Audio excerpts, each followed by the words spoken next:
In this video, we'll discuss the proof of binding energy, the energy needed to split a nucleus out of a fission nuclear reaction with uranium-235. When the nucleus of U-235 absorbs a thermal neutron, it grows larger and becomes unstable. The strong force that holds the protons and neutrons together breaks down. This leads the nucleus to split into fission fragments of smaller nuclei such as barium-144 and krypton-89, along with 3 neutrons and a release of gamma particle or a gamma photon.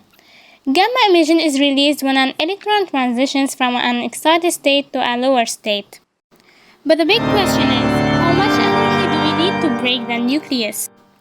Diving into the math, the initial mass of uranium-235 and the neutron is approximately equal to 236.0525 U, which is larger than the final mass for the fission fragments, which is approximately equal to 235.867 U.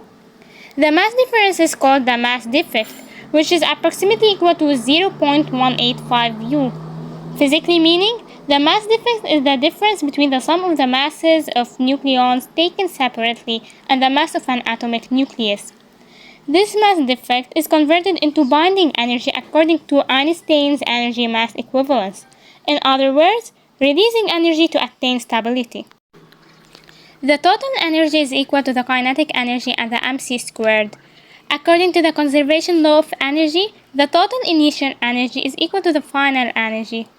The kinetic energy of uranium and its initial mass multiplied by c² is equal to the total kinetic energy of barium, krypton, and the 3 neutrons, and the final mass multiplied by the speed of light squared and the energy of a photon, which is Planck constant multiplied by the speed of light over the wavelength, since it has no kinetic energy for being massless.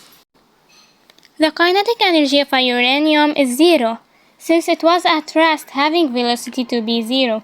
By taking the final mc² to the other side, we end up having a mass defect multiplied by c² equals the total kinetic energy of the products with energy of gamma. And the multiplication of mass defect with c² is what we call energy liberated, or the binding energy. This was the behind the scenes of the binding energy, and thanks for watching.